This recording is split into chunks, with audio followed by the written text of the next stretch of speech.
ಗೌರಿ ಗಣೇಶ ಹಬ್ಬಕ್ಕೆ ಕೌಂಟ್ಡೌನ್ ಶುರುವಾಗಿದೆ. ವಿಘ್ನ ವಿನಾಶಕನ ಹಬ್ಬಕ್ಕೆ ಯಾವುದೇ ವಿಘ್ನ ಬಾರದಂತೆ ಎಚ್ಚರಿಕೆ ವಹಿಸೋಕೆ ಬಿಬಿಎಂಪಿ ಇಂದು ಸಭೆ ನಡೆಸಿದ್ದು ಕೆಲ ಸೂಚನೆ ಕೊಟ್ಟಿದೆ.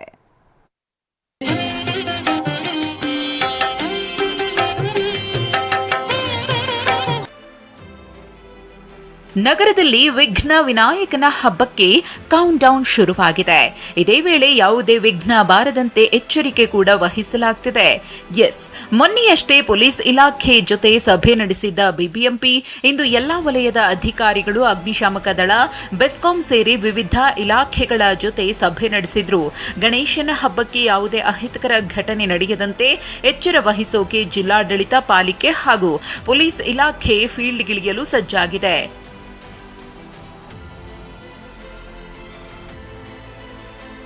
ಈ ಬಾರಿಯೂ ಪಿಒಪಿ ಮೂರ್ತಿಗಳಿಗೆ ನಿಷೇಧವಿರಲಿದೆ. 63 ಉಪವಿಭಾಗಗಳಲ್ಲಿ ಗಣೇಶ ಮೂರ್ತಿ ಪ್ರತಿಷ್ಠಾಪನೆಗೆ ಅನುಮತಿ ಪಡೆಯಲು ಅವಕಾಶ ನೀಡಲಾಗಿದೆ. ಏಕಗವಾಕ್ಷಿಯಡಿ ಅನುಮತಿ ದೊರೆಯಲಿದೆ. ಕಳೆದ ಬಾರಿ 5 ಅಡಿ ಎತ್ತರದವರೆಗಿನ ಮೂರ್ತಿಗಳಿಗೆ ಮಾತ್ರ ಪರ್ಮಿಷನ್ ಕೊಟ್ಟಿದ್ದ ಪಾಲಿಕೆ ಈ ಬಾರಿ ಯಾವುದೇ ನಿರ್ಬಂಧ ಹೇರದೆ ಗಣೇಶ ಪ್ರತಿಷ್ಠಾಪನೆಗೆ ಅವಕಾಶ ಕೊಟ್ಟಿದೆ. ಪ್ಲಾಸ್ಟರ್ ಆಫ್ ಪ್ಯಾರಿಸ್ನಲ್ಲಿ ಮಾಡುವಂಥ ಗಣೇಶನಿಗೆ ಅನುಮತಿ ಇರೋದಿಲ್ಲ. ಯಾರು ಕೂಡ ಪ್ಲಾಸ್ಟರ್ ಆಫ್ ಪ್ಯಾರಿಸ್ನಲ್ಲಿ ಗಣೇಶನ ಉತ್ಪಾದನೆ ಮಾಡಿ ಅದು ಇಡುವಂಥದ್ದು, ತಯಾರು ಮಾಡಿ ಇಡುವಂಥದ್ದು ಅದೆಲ್ಲ ಅವಕಾಶಗಳಿಲ್ಲ. ಅದನ್ನು ನಾವು ತಿಳುವಳಿಕೆಯನ್ನು ಮೂಡಿಸಲಿಕ್ಕೆ ನಮ್ಮ ಅಧೀನಾಧಿಕಾರಿಗಳು ತಿಳಿಸಿದ್ದೇವೆ. ಎರಡನೇದಲ್ಲಿ ಜೋನಲ್ ಲೆವೆಲ್, ಬಿಬಿಎಂಪಿ ವ್ಯಾಪ್ತಿಯಲ್ಲಿ ಜೋನಲ್ ಲೆವೆಲಲ್ಲಿ ಕಮಿಟಿಯನ್ನು ಮಾಡಿದ್ದಾರೆ. ಸಿಂಗಲ್ ವಿಂಡೋದಲ್ಲಿ ಅನುಮತಿಯನ್ನು ಕೊಡಲಿಕ್ಕೆಲ್ಲ ಮಾಡಿದ್ದಾರೆ.